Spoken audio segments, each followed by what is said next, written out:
Hey guys, welcome back. I know it's been a while, but I've been just so busy with university settling in. But today I have brought to you guys a little ISAT question types video. So I'll be going through the sample questions that's on the ISAT website, and I'll be just going to the questions, giving you guys a little bit insight on how your the thought process is into going to go through these questions, and also get a feel of the type of question that you'll be getting. Unfortunately, there's just like a limited amount that's on the website, and if you want further questions, you would have to purchase the practice test. That's around $16 each. So that'd be really useful if you want to like maximize your score, which is done through like doing as many question types as you can. So let's get into it. Also guys, the next test windows closing on 16th April, so I hope you guys who are going to be applying, you have registered and got it done, because I don't want you guys to miss out. Because if you miss out on the ISAT, and the test window too is really important, because there's some universities that don't take applicants post the test window too. So make sure to check it out, check out your requirements. If you guys have any questions, you can let me know. So let's get into it. So here's a document. It's the ISAT candidate information booklet, and it's available on the website, and it has like every single information that you will need from your test windows, your how to contact them. It has all the information about the exam, your test structure, which universities you can use ISAT to apply, your test window dates, how to register, your payment details, how to prepare, and yeah. So this is the sample questions, and we'll go straight into it. So I'll read out the question. Figures A and 2 provide some information about a model of the relationship between leg length, stride length, and speed for various animals. For any individual, stride length, speed can vary, but leg length is fixed. Figure 2 relates relative stride length to a parameter known as Froude number. In the graph, the line of best fit was obtained by observing a number of individuals from various animal species traveling at different speeds. Also shown are 3 points based on values obtained from individuals of 3 species: elephant, rhinoceros, and camels. G is acceleration due to gravity on Earth, and is equal to 10 meters per second. So from just looking at the question, it's obvious it's a quantitative reasoning type question, because it's very it's a lot of graphs and interpretation, and it's a little bit about math, even though not very directly arithmetic. So so my first thing, when you get a question, the first thing you should do is read the question really well. Also, when you're reading the question, look at like important things that you know you might need. So over here, like relative stride length, Froude number, then relationship. But that's like, this is like what I'd say is like straight off what's the most important. And then we have 2 graphs. Interpret the graphs. That's really important.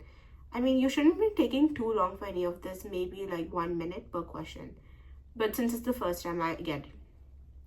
So our first question is, if an individual has a relative stride length of more than 2, it is considered to be running.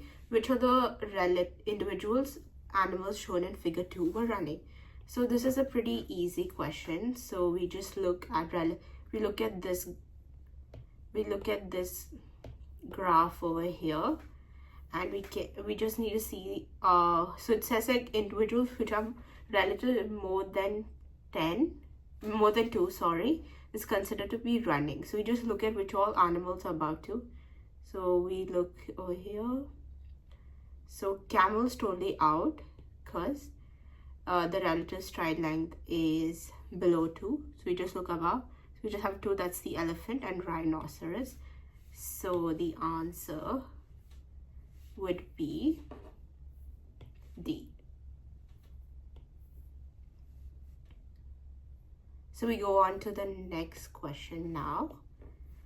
So the next question says, for the line of best fit, the ratio of relative stride length to Froude number is closest to.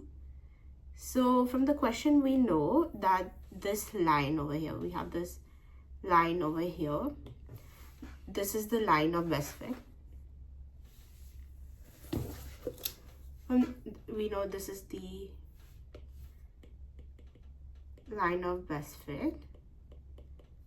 So we just need to look at what the ratios would be. So basically we just draw in perpendiculars, like to get an estimate of the ratio. So we can draw one from here. Then we can draw one from here too. So it's obvious from the ratios there's we are looking at relative stride length to Froude numbers. So that would be 2:1, 4:2, which is actually 2:1. So if we look at that, you can see here for the line of best fit, the closest is 2:1.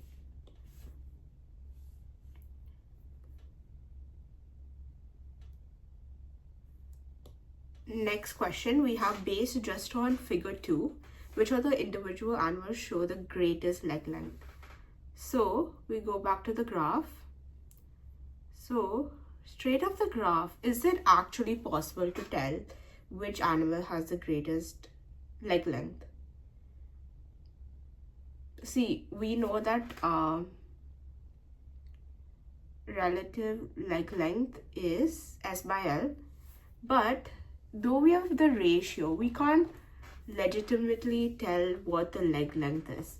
So the answer for that question would be there's insufficient information to answer this question. Be aware there will be these type of questions.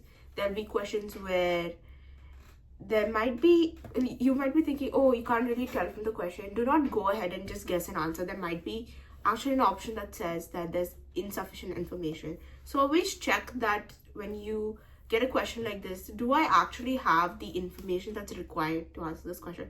But also be aware there might be questions where there might be this option and there's actually an answer to that question and there is information in the passage. So it's really important to really read the question carefully and make sure. Don't just, oh, I see the option, there's insufficient information, that must be the answer. No, it doesn't work like that. It's take it from question to question, read the question really well, see if you have the information required to answer the question.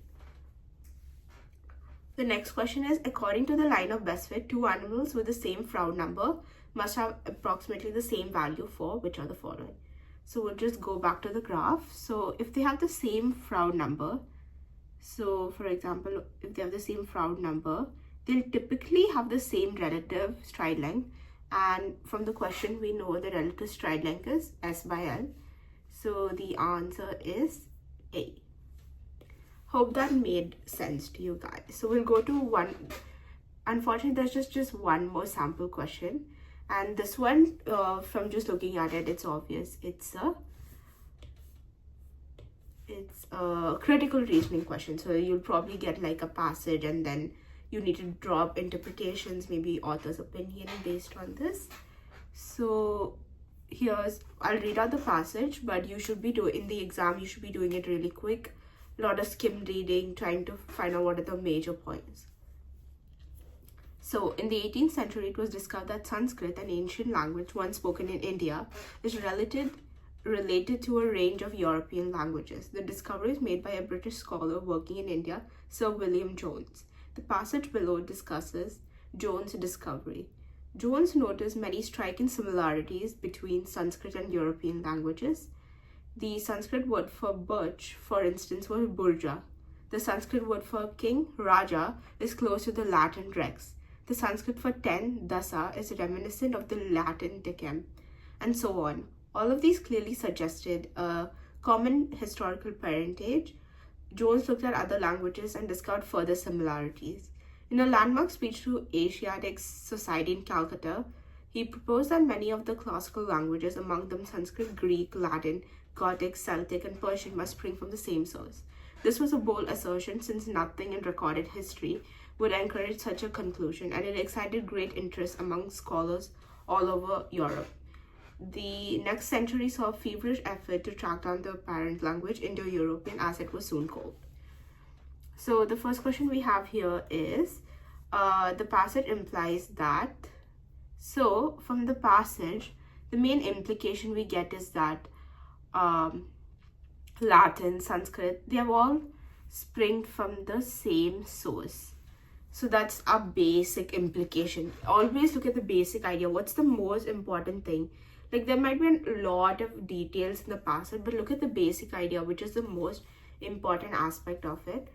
And this from here, so the option that comes is Latin and Sanskrit both develop from a third language because they talk about the same source, but they might like paraphrase it and give it in another form. Next question is, Jones' fellow scholars regarded his discovery as what?